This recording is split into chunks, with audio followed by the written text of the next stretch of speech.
আসসালামু আলাইকুম ওয়া রাহমাতুল্লাহি ওয়া বারাকাতুহু। সম্মানিত দর্শক, আপনারা দেখছেন আমাদের আল হিলাল মিডিয়া।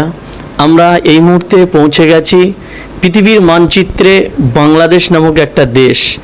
সেই দেশটা আয়তনে ছোট হলেও কিন্তু আজকের আমরা এসে পৌঁছালাম আর রাইহান ইন্টারন্যাশনাল মাদ্রাসা। এখানকার পরিবেশ এত সুন্দর, মধুময়।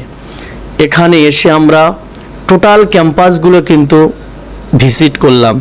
সেই সাথে সাথে আমরা এমন একটা জায়গায় এসে পৌঁছে গেছি, যে জায়গাটা আপনারা বুঝতে পাচ্ছেন যে আর রাইহান ইন্টারন্যাশনাল মাদ্রাসার পরিচালক, প্রতিষ্ঠাতা মুফতি আব্দুল কাইয়ুম মোল্লা মহাশয়।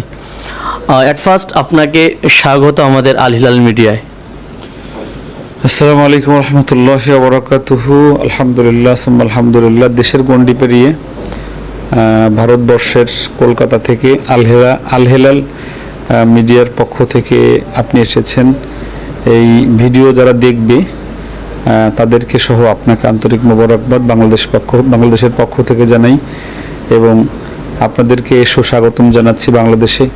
আপনারা কষ্ট করে বাংলাদেশে এসেছেন। শেখ, আপনার স্বপ্নের প্রতিষ্ঠানে এসে আমরা দেখলাম, খুব মুগ্ধ হয়েছি। আমাদের ইন্ডিয়ায় কিন্তু এরকম পরিবেশ, এরকম পরিস্থিতি কিন্তু আমরা দেখতে পাইনি। যে জায়গাটায় আপনি পরিচালক আর প্রতিষ্ঠাতা দুটোই কিন্তু আপনি ছাত্রদের সঙ্গে যে একটা ব্যবহার করছেন কি ব্যবহার, যেটা বাচ্চাদের মন মানসিকতা অনেক উন্নত হবে, অনেক ভালো হবে। একটা বাচ্চা আদব তৈরি হবে তার ভিতরে। আপনার স্বপ্নের প্রতিষ্ঠান থেকে আপনি কি বার্তা দেবেন আমাদের জন্য? আমি একটা স্লোগান আছে প্রতিষ্ঠান পরিচালনার বিষয়ে, আমার একটা স্লোগান আছে, সেটা হলো যে শারীরিক শাসনমুক্ত, মানসিক ভয়মুক্ত, আদর্শিক নুরানি নাজারা হিফজখানা। তো এই বক্তব্যের উপরে, এই স্লোগানের উপরে আর রাইহান ইন্টারন্যাশনাল মাদ্রাসা চলছে।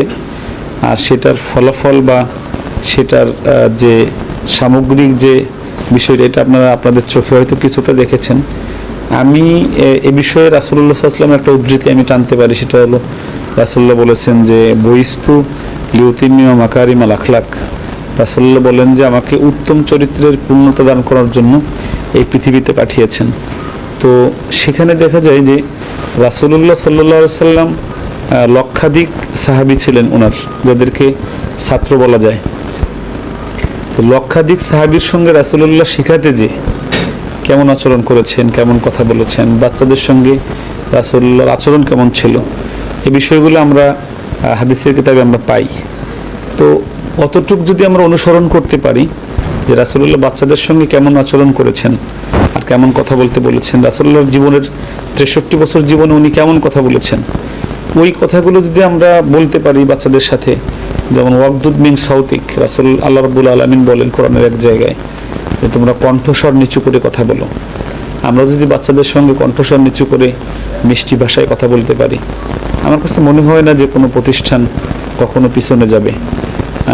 আপনাদের প্রতিষ্ঠান, আপনাদেরও 2টা প্রতিষ্ঠান আছে শুনেছি, যে আমার ক্ষুদ্র জ্ঞান বা আমার ক্ষুদ্র আমার যে তাজরেবা আছে, এই তাজরেবার ভিত্তিতে আমি বলতে পারি যে যদি শারীরিক শাসন না থাকে আর মানসিক ভয় না থাকে প্রতিষ্ঠানে, তাহলে ওই মাদ্রাসা অবশ্যই বা ওই শিক্ষা প্রতিষ্ঠান অবশ্যই শুধু দেশের মধ্যে থাকবে এরকম না, পুরো ইন্টারন্যাশনাল সারা পৃথিবীতে ওই প্রতিষ্ঠান চমকাবে ইনশাল্লাহ।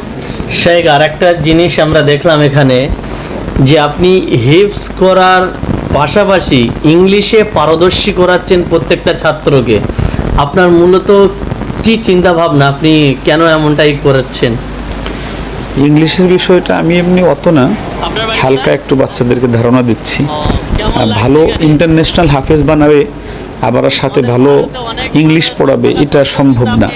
এটা যারা বলে তাদের আমার জানা নেই, আমার এই বিষয়ে ধারণা কম। আমি প্রায় 20 বছর আমি শিক্ষা প্রতিষ্ঠান পরিচালনা করি। এই পরিচালনার অভিজ্ঞতায় আমি বলতে পারি যে যারাই বলে যে আমরা ইংলিশ অনেক পড়াবো, সাথে ভালো হাফেজ বানাবো, আমার কাছে কথাটা যৌক্তিক মনে হয় না। আমার কাছে তাদের কথা অনুযায়ী তারা পরিপূর্ণ কাজ করতে পেরেছে এটা আমার জানা নেই, আমিও এটা পারি না। তবে হালকা যে টাচ, এই টাচটা আমরা ইংলিশটা দিচ্ছি, ইংলিশের বেসিকগুলো, হ্যাঁ বেসিকগুলো দিচ্ছি।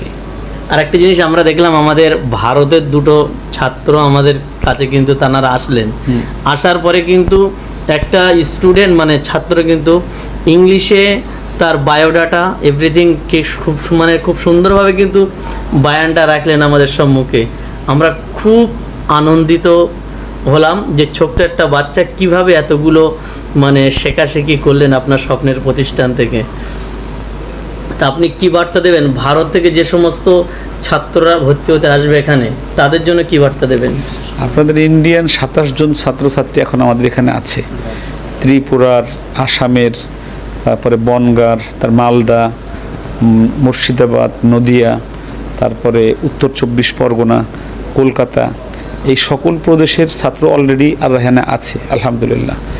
7 বছর বয়স থেকে নিয়ে শায়েখ, 22 এখানে বছর বয়স পর্যন্ত কোন কোন দেশের ছেলে মেয়ে বাচ্চারা এখানে পঠন আছে। পাঠন করে? ভিসার জটিলতার কারণে আমাদের এখানে একটু কম আসতে পারে, তবে আমাদের কাছে যারাই আসছে এরা সবার বক্তব্য একটাই যে আমরা আপনাদের ব্যবহার এবং লেখাপড়ায় এতটুকু সবাই বলেছে।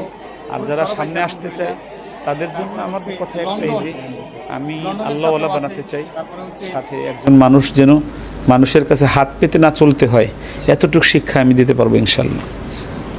আমার সাথে আছে আল আমান চিলড্রেন একাডেমির প্রিন্সিপাল, আর আমি আল হিলাল ইসলামিক এডুকেশনের প্রিন্সিপাল।